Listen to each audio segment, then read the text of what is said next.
Hello, everyone. Today is Friday, December 4th, 2020. My name is Evan. Welcome back to our weekly stock market analysis video. If this is your first time to these videos, welcome. It is nice to have you here. We break them up into two parts.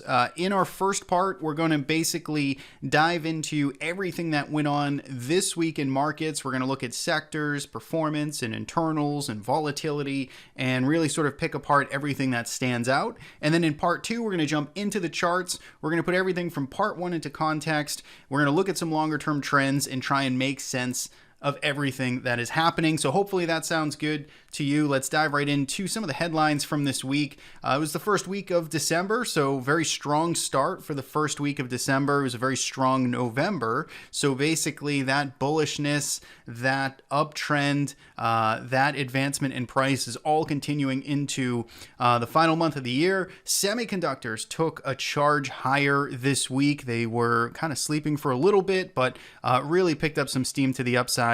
And gold and silver made a stand this week. We're going to talk about that all a little bit later in this video.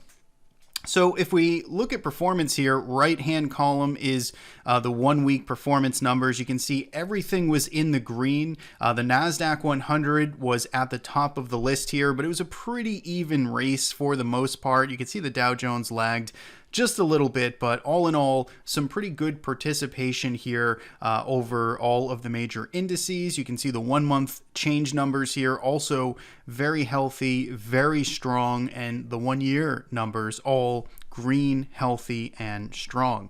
If we look at market internals, this is also another very solid week of performance, of support, of evidence for the bull case. I'm particularly interested in the first row here, which is the number of stocks hitting 52-week highs, and we're getting more and more consistent readings here into the triple digits. So you're seeing 160, 150 average 52-week highs minus lows for the NYSE. That is encouraging to see. That's a healthy market, shows that there's broad participation sort of supporting this market rally. You can see the AD line cumulative numbers here, also very strong, around 3,300. You can see the percentage of stocks over 20 SMA for the S&P 500 is about 3/4 right now, which is a pretty healthy number as well. If we look at the 52-week highs minus lows just in aggregate here over the past 30 days, it's really a thing of beauty here. The past 20 days is just this even march to the upside here. This nice, strong, consistent, and persistent uptrend is, again, exactly what you want to see if you are a bull on this market. Again, this doesn't speak to any of the very near-term price action, right? And we could always have, a 2, 3, 4, 5% decline, but broader, more intermediate term, this is very healthy behavior. If we look at sector performance this week, almost, let's see, 8 out of 10 or 9 out of 11. I think we had 11 sectors here. We're in the green. So let's start from the downside. In fact, utilities was the standout underperformer here, down minus 2.13%. We sort of highlighted that last week. Basically, the utilities are sort of stuck in the mud a little bit. And, this is happens time and time again, basically, when risk is on, when growth appetite is in the air. Nobody really cares all that much about the more lower beta defensive sectors of the market. So utilities down 2%, consumer discretionary also slightly red here over the past 5 days, and materials, which has had a really strong run, took a little bit of a breather here as well, underperforming on a relative basis. Now, in terms of upside here, energy at the top of the list, 4.48%, healthcare in the second slot, and technology in the third slot. We don't list specifically semiconductors here as a sector, more of a kind of industry and thinner slice, but we will talk about semiconductors later on in this video. If we look at volatility, basically no change here. It's very stagnant, very comfortable with about a 20 VIX here in the front month. That's basically where we've been lingering. Prices continue to move higher. here. The VIX is kind of comfortable here, not really going back into the teens. Maybe that's a short-term kind of tell here that, this market may need a little bit of a rug pull, but it is, kind of what it is here. It's still pretty healthy, kind of structure here, term structure, looking out over the 1 year, and a 20 VIX, which again is just, it's crazy to speak like this is just, kind of an everyday occurrence, but it really is. For 2020, this is kind of the lowest levels we've been at for most of the year. So that is, I guess, encouraging in that sense. If we look at interest rates, yields across the board were higher this week. You can see about 10-15% rise in the 10-5 year.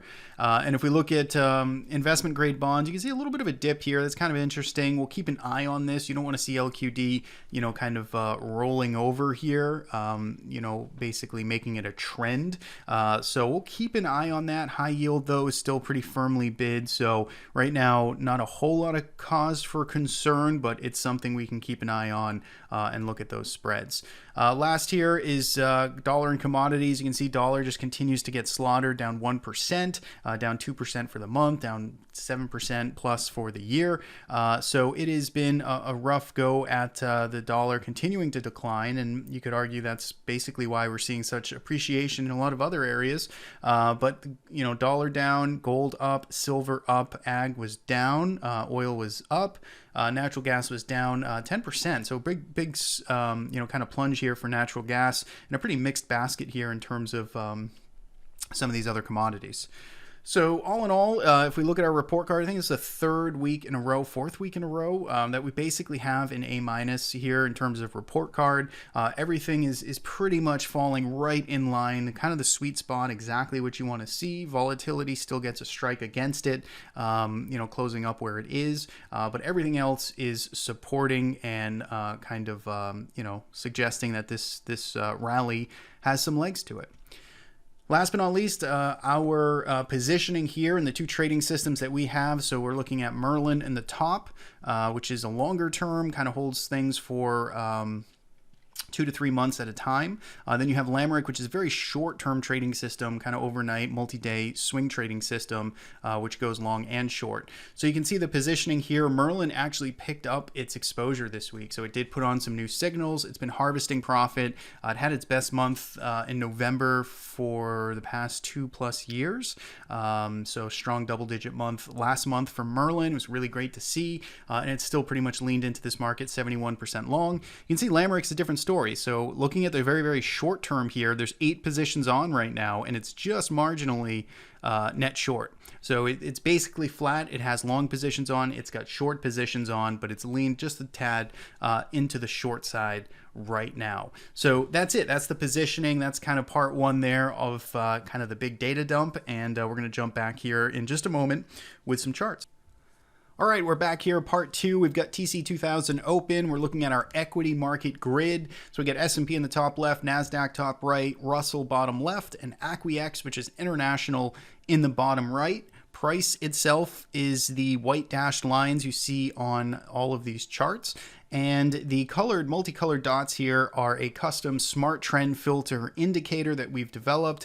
Measures price and volume, helps us determine trend and trend strength. So this is a weekly time frame that we're looking at here, and essentially, everything is basically right on kind of the same wavelength as it's been for the past multiple months at this point. Buy signals across the board, uptrends across the board. Everything's kind of at all-time highs or 52-week highs. So things are pretty good here on the weekly chart. The daily chart, doesn't change a whole lot either, because we've been in a consistent uptrend across the past several weeks anyway. For most of these markets, you can see the S&P 500, last time it was experiencing some turbulence, was right at the end of October. Basically all of November, it's been up and to the right. Same thing for the Nasdaq, same thing for international, same thing for the Russell 2000. We've got uptrends on multiple time frames. This isn't new. We've been talking about this last week. It was the same exact kind of picture story here. So I'm really just kind of, rehashing kind of the same thing because markets are only doing one thing right now and they're going up. So that basically doesn't change any of our trend models. They all point the same direction. So let's try and get a little bit tighter on our analysis. Let's go to some candlestick chart analysis here and just try and measure and map this a little bit tighter. If we look at the S&P 500 here, you can see that we're seeing, again, all-time closing highs. So there's no overhead resistance. It continues to sort of grind higher here ever since leaving, this 3,600 area behind it. So I'm speaking to basically the day before Thanksgiving, 11/24 is where we had this breakout bar. We had a little bit of volatility here, just one session, and then we've been just essentially grinding higher. So the S&P 500 trading at all-time highs. Yes, you could argue it's extended, but I could argue back that that's what markets do in uptrends, is they tend to stay overbought and extended. That's what keeps them kind of going, and the chase on, and all of that sort of behavior. And I do think it's worth at least saying that at any point, again, I do think we could have some type of rug pull, some type of little volatility spurt where we essentially see a 1% down day, 1.5% down day. That can happen at any time. So, we can be prepared for it. We don't want to be sleeping on risk. But the way I look at it here, with all of these uptrends across the board, if we start breaking 3,600, if we start breaking some meaningful structure, that's what, would change the picture on a longer term basis. Everything else is, basically contained in my eyes, so long as we're holding above this general area here. So that this brings us to about a 3% pullback. So if we were to see that, if we were to see a 3% fall back into this 3,600 zone, then that's something we could pay attention to and kind of measure and see what the reaction would look like back at this area. But until and if that happens, the trend remains up, and seasonally we're coming into some pretty bullish time, and obviously it's been nothing but bullish. But seasonally, as we come into kind of the back half of December, markets tend to fare pretty well. We'll see if that script changes. Of course, 2020 kind of marches to its own beat. So we'll see. But for now, in terms of levels, no overhead supply. And on the downside, I'd be watching 3,600. You get a little bit tighter if you want. You could kind of draw some type of, slope here at which we've been rallying. So you could, if you want to keep things really tight, you could use today's lows as a reference point. If we start losing today's lows, start breaking, essentially below Thursday's highs, Tuesday's highs, then maybe you have some type of short-term sell signal as well. But, it depends on how active and short-term you want to be. If we go to the Russell 2000, we can look at this kind of, trend that we've had here. We talked about this on Tuesday in our midweek video. Basically, the Russell had been the real strong performer throughout November, and it finally broke its steep slope here this past week, or Monday of this week.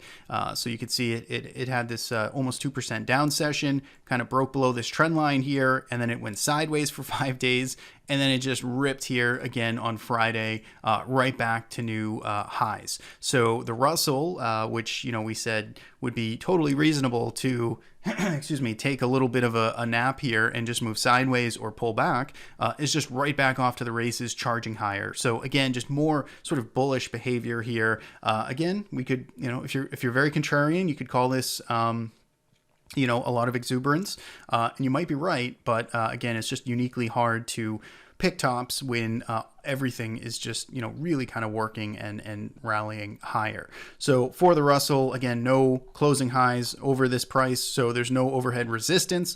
If you're very short term, you could use essentially this week's lows around 180. We had some of these other levels drawn in here, which, essentially what you do in uptrends is to manage risk. You can just continue to march your support levels higher. So again, if you want to get a little bit tighter on this, about 181 or so, and then, back around below 176 or so, starts to break some more structure to the downside if and when we get that eventual pullback. Last but not least is the Nasdaq. Nasdaq here is finally back to all-time highs that occurred this week. So remember, that had been the laggard in November, where it was mostly consolidating. It broke out over these past couple of weeks. It made new all-time closing highs on Tuesday of this week, and it just basically continued to make highs into the end of the week. A little bit of topping tails in here, but again, things just look pretty good here for the Nasdaq. In fact, I think it's closed up like 8 or 9 days in a row now since this day. Has this been every single day here since the 24th? So since the day before Thanksgiving. So what is that, 7 or 8 sessions? It's closed up in a row. So again, short-term froth, exuberance, perhaps, maybe a couple of percent decline, a little rug pull, a little volatility, get everybody on edge again, and maybe that trend resumes after that. So that's it. That is the sort of tour around at least the major U.S. markets. Not anything new, just more of the same, which is healthy bullish behavior and uptrends basically across the board. Now, if we go to some other markets here, let's go to our other screen.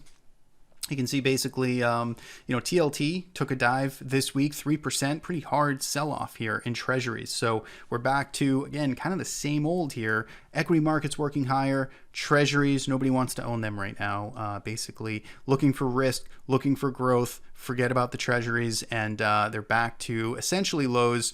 This trend has been down now for the past, 10 weeks, 8 weeks, 9 weeks, with our longer term smart trend filter. So basically, if you're following the longer term signal, which is much less noise, you maybe are avoiding this headache or are not inclined to try and buy every dip here because you know that the longer term trend is down. If you go to the shorter term signal, you can see there's been a lot more noise here. There's been lots of little fits and starts to try and get back over and start to trend higher here. And, we had it again last week where we had a couple of buy signals produce in the short term, and those just fizzled back out and we are rolling back over. So TLT continues to just be in a tough spot right now, and the jury's still out as to when it can sort of, find some type of bottom.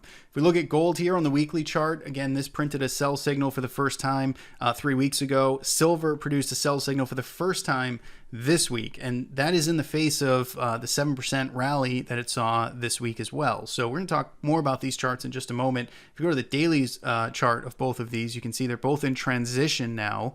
So they're trying to essentially stage some type of counter trend recovery here. We'll talk about that in just a second. Oil in the bottom left still continues to work.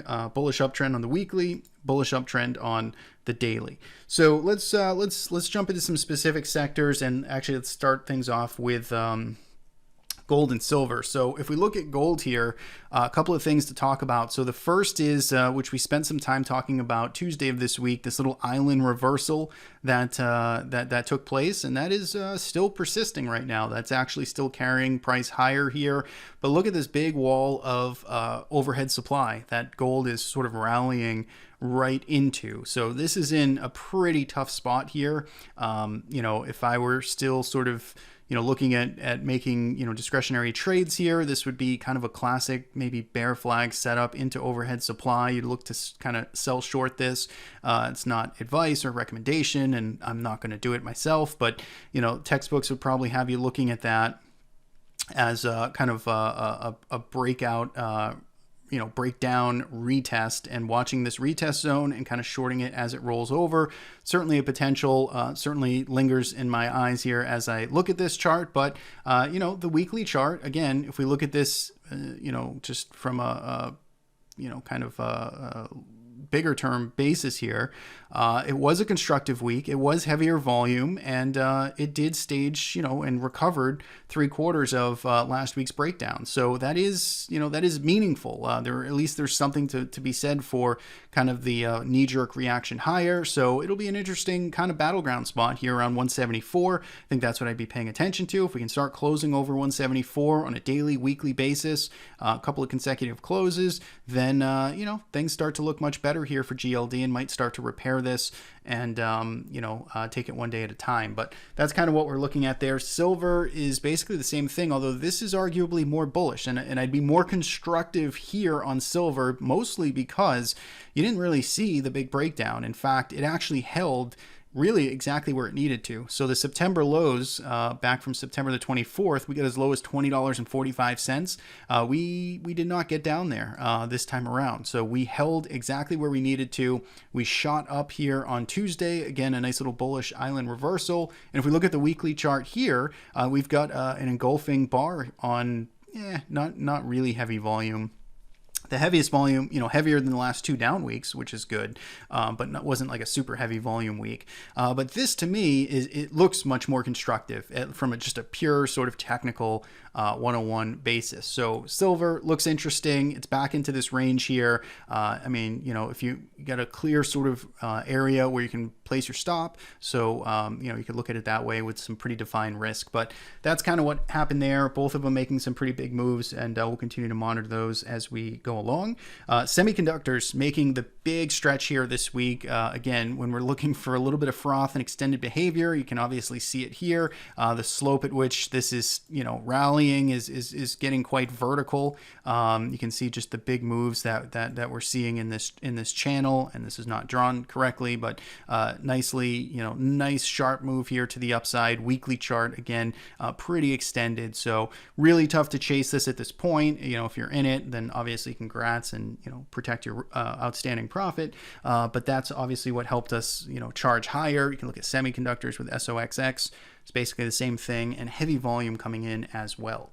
Now, if we move to biotech, which we talked about, and we talked about this one last Friday, is one of our favorite sectors to pay attention to. It was on this session right here. We had a nice 3% move out of this little flag, out of this range, and you can see we're now closing at all-time highs. So biotech back in charge here. I like the longer term structure of biotech is just really good looking here. It's consolidated for many years in this range, and it's really getting going now. So this one continues to look great to me. And energy, which we've